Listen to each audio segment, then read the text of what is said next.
Assalamualaikum sahabat yang dirahmati Allah. Sekarang kita akan membahas tokoh inspiratif Islam, simak selengkapnya. Imam Ibnu Asakir adalah ulama ahli fikih dan hadis dari mazhab Syafi'i. Ia termasuk ulama yang terkenal wara, dan tidak menyukai jabatan. Nama Imam Ibnu Asakir adalah Ali bin Al-Hasan bin Habatullah bin Abdullah bin Husain ad-Dimashqi Asy-Syafi'i. Kunyahnya Abu Al-Qasim. Ia dilahirkan pada Muharram 499 Hijriah, 1105 Masehi di kota Damaskus. Beliau belajar ilmu fikih sedari kecil di kota Damaskus.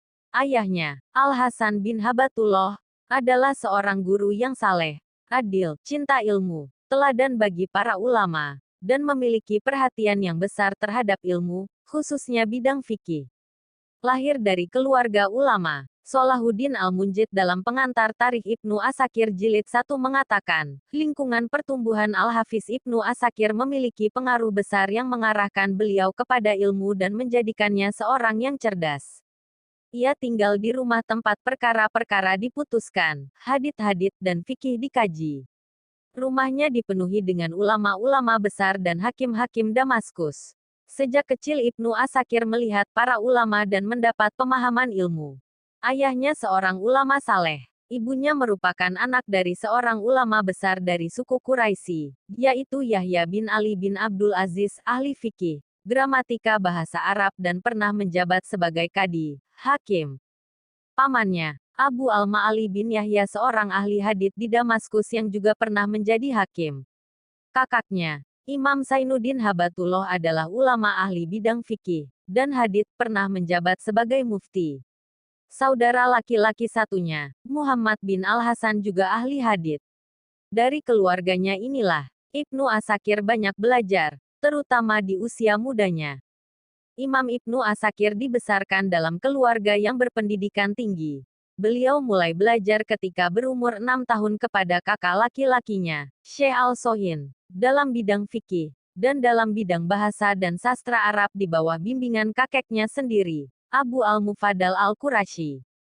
Sang pengembara ilmu. Pada 520 Hijriah, 1126 Masehi, saat usianya 21 tahun, Ibnu Asakir mengisi waktunya dengan mengajar.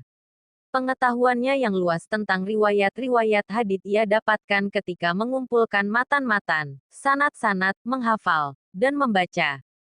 Kesungguhannya ini membuatnya mencapai derajat seorang ahli hadits. Tidak berpuas diri dengan mengajar, ia kemudian melakukan perjalanan ilmu di luar Damaskus. Ia berkelana belajar hadits kepada para ulama dan ahli fikih ternama. Dalam pengantar Tarikh Ibnu Asakir Jilid 1, Salahuddin Al-Munjid mengatakan, perjalanannya dalam belajar hadits dan mendengar dari banyak guru memiliki pengaruh yang signifikan. Tidak seorang ahli hadits besar pun dalam perjalanannya ia lewatkan, sehingga ia memperoleh sanad yang tinggi. Pusat-pusat ilmu tersebar di wilayah-wilayah Islam. Banyak ulama dan ahli fikih yang membagi-bagi ilmu mereka. Saat itu halakoh-halakoh belajar dan diskusi digelar di madrasah-madrasah dan masjid-masjid oleh para ahli fikih, ahli hadits dan ulama-ulama. Kota Baghdad menjadi tempat persinggahan Ibnu Asakir dalam mencari ilmu. Saat itu, Baghdad menjadi pusat ilmu. Kota yang banyak dikunjungi para pencari ilmu dari seluruh penjuru negeri. Penduduk Baghdad dikenal sebagai orang yang paling bersemangat dalam mempelajari dan menulis hadits. Al-Khatib Al-Baghdadi mengatakan, penduduk Baghdad dikenal sebagai orang-orang intelektual dan teliti dalam meriwayatkan hadits dan adabnya. Mereka adalah orang-orang yang paling berhati-hati dalam meriwayatkannya. Mereka dikenal dengan sifat ini. Pada 521 Hijriah, Ibnu Asakir menunaikan ibadah haji di Makkah. Dalam perjalanan ibadah haji, ia tidak melewatkan kesempatan untuk mendengar riwayat hadits dari ulama Makkah, Mina, dan Madinah. Di antaranya Abdullah bin Muhammad Al-Misri dan Abdul Halak bin Abdul Wasi Al-Hawari. Saat kembali ke Baghdad, orang-orang Irak kian takjub padanya. Mereka berkata, kami belum pernah melihat orang semisalnya. Setelah merasa cukup menimba ilmu dari tokoh-tokoh ulama Baghdad, Ibnu Asakir memutuskan untuk kembali ke Damaskus pada 525 Hijriah, 1131 Masehi. Pengembaraannya dalam menuntut ilmu tidak berhenti di situ. Ibnu Asakir melanjutkan perjalanannya ke negeri-negeri non-Arab.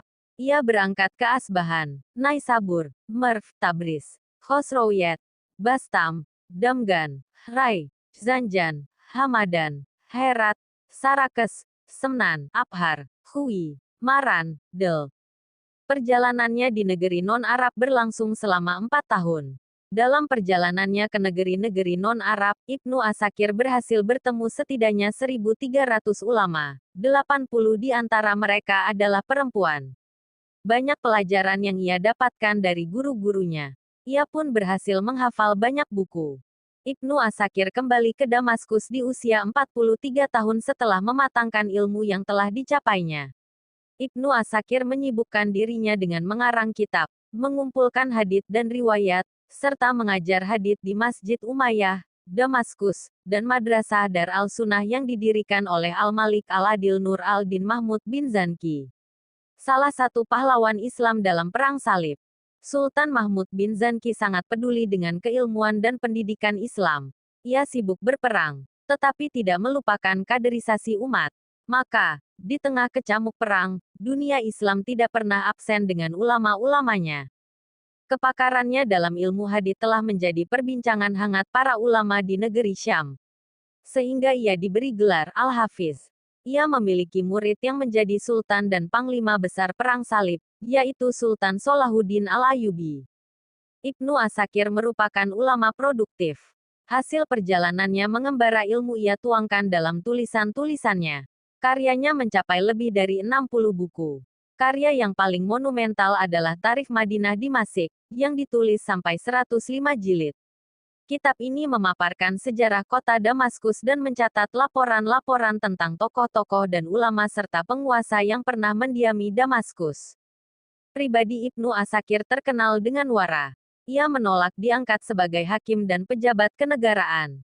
Kehidupan dan rumahnya sederhana. Pergaulannya dengan orang lain penuh dengan akhlak. Ibnu Halkan memuji Imam Ibnu Asakir dengan berkata, beliau adalah ahli fikih mazhab Syafi'i, ahli hadits, pejuang hadits sejati yang pantang menyerah, pencari ilmu, penjaga agama, tutur katanya halus, dan sopan. Imam Ibnu Asakir meninggal dunia di usia 72 tahun, yaitu pada 571 Hijriah bersamaan dengan masa awal pemerintahan Salahuddin Al-Ayyubi. Salahuddin pun turut serta mengurus jenazah Imam Ibnu Asakir yang menjadi gurunya.